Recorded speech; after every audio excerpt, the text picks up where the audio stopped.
It's a blessing. நல்ல படங்கள் அத ஆக்சுவலா சூஸ் பண்ணணும். அண்ட் அதே சமயத்துல எல்லாத்தையும் நான் பண்ணிடுறது இல்ல. ஏன்னா அது you have to be very choosy. ஆ குவான்டிட்டிய விட குவாலிட்டியான படங்கள் பண்ணணும்னு தான் டைம் எடுத்து பண்றேன். ஆனா ஆக்சுவலா அது சின்ன சின்ன ஒரு பேக் ஃபாலும் இருக்கு.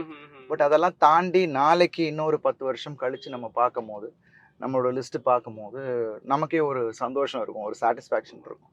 ஸோ அந்த விதத்தில தான் நான் ஜஸ்ட் முன்னாடிலயே ரொம்ப டிட்டர்மைண்டா இருந்தேன். ஒரு படம் முடிச்சுட்டு தான் அடுத்த படம். அதே மாரி 2 படம் ஒண்ணா டிராவல் பண்ண மாட்டேன். அண்ட் கதைகள் வந்து கொஞ்சம் ஏதாவது ஒரு விஷயம் ஆ ஒரு டச்சிங்கா இருக்கணும். ஆடியன்ஸ கனெக்ட் பண்ற விதத்தில ஒரு கதைகள் இருக்கணும் அப்படின்றது தான் என்னோட ஆசை.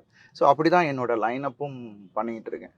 ஆ ஸோ இப்போ மிஷனா இருக்கட்டும், அடுத்து பார்டர், அப்புறம் அ வணங்கான். வணங்கானா இருக்கட்டும். ஸோ இது எல்லாமே வந்து ஒரு வேற வேற ஜானர் ஃபிலிம். அண்ட் அது கண்டிப்பா இன்னும் வேற வேற ஒரு பரிமாணத்துல காட்டக்கூடிய படங்களா